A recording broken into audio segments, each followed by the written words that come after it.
Hey guys, Personal Defense, and in front of us we have the original Smith & Wesson M&P pistol. This is the Smith & Wesson Model 10, and this particular one is a Model 10-10.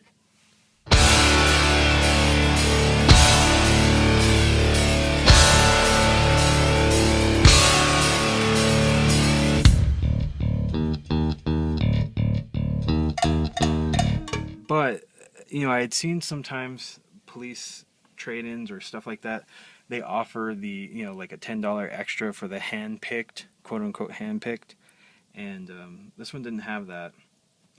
So I just kind of put my trust in the few pictures that were up, and those that were up actually looked like a lot better shape than this one. And they said they were, I think, 70 to 80%. I don't know if I would call this 70 to 80%, but this will give you kind of an idea of what to expect when you buy one of those police trade-in sales. So I've spent about an hour polishing, cleaning rust off. This had a lot of rust on it, surface rust, some pitting and stuff. So I've spent about an hour total cleaning all the rust off and then trying to polish it, polish what finish is there. This is definitely the good side of it that you're looking at here. So let's go ahead and take a look at this, and I'll show you that it is unloaded first of all.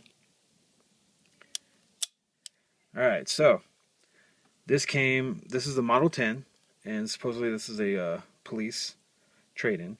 So it came with these, the Smith & Wesson small, I call them the small wooden grips.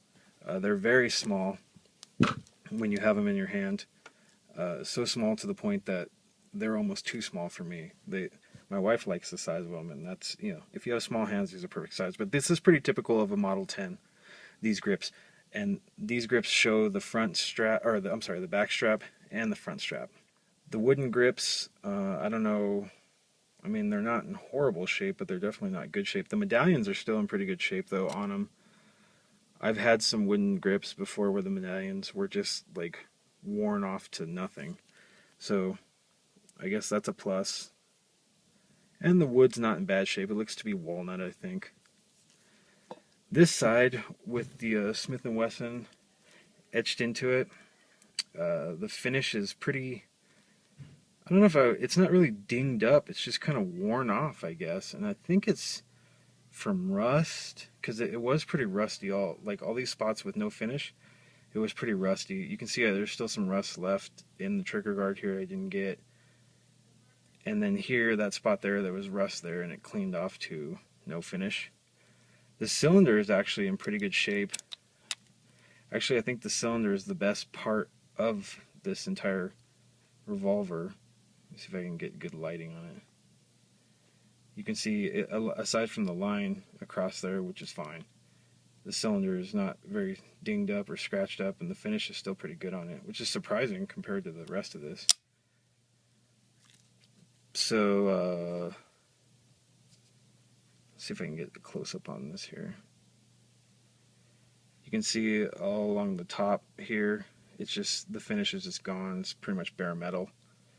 And then on the barrel here, this is the bull barrel, or the thick barrel 4-inch model. This is a pretty typical Model 10, the configuration it's in. I know they offer a lot of different barrel lengths, but this is probably the most common one. Unshrouded, full ejector handle. You can see there the front of the barrel has some holster wear, just where the finish is gone. It's not dinged up that bad. I mean, it's kind of scratched, but from here, from right there, it doesn't look bad. The top where the sights are, it was pretty rusty. It had some surface rust that I still haven't gotten off, as you can see, but it's not horrible. The ridges are still in the ramp sight, front sight. The sight picture, this is the Model 10, so that's pretty typical sight picture. The trigger and the hammer were probably the worst part for rust. You can see there. still some rust I need to clean off.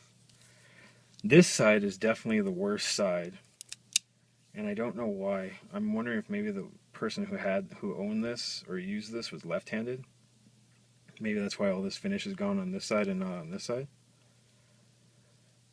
But you can see here this side plate actually comes off, so I guess I could replace it if I really, really wanted to, if it really bugged me.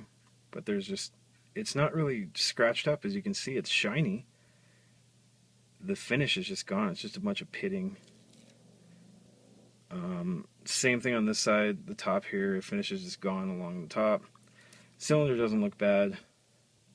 The front of the frame here is not horrible, but you know, it's not perfect. And the barrel, it's just the same as pretty much the other side. Worn in the front. The finish is all worn off the front there. Like I said, I did polish this, so it's shiny at least. When I got it, it was pretty dull and rusty. So what was I expecting for my $200? I'm not real sure. I was just expecting a Revolver that was in good mechanical shape as advertised, and 70 to 80%, which I guess that's what you could classify this as. This is going to be my quote-unquote truck gun, so I don't really care about the finish that much. I mean, it'd be nice if it was a little bit nicer. I don't know. So, as far as aesthetics, you know, whatever. If you're looking for something that's going to be pretty, I wouldn't buy a police trade-in. But if you're looking for a something like a beater gun or a truck gun, quote unquote, that's going to be reliable, this is perfect.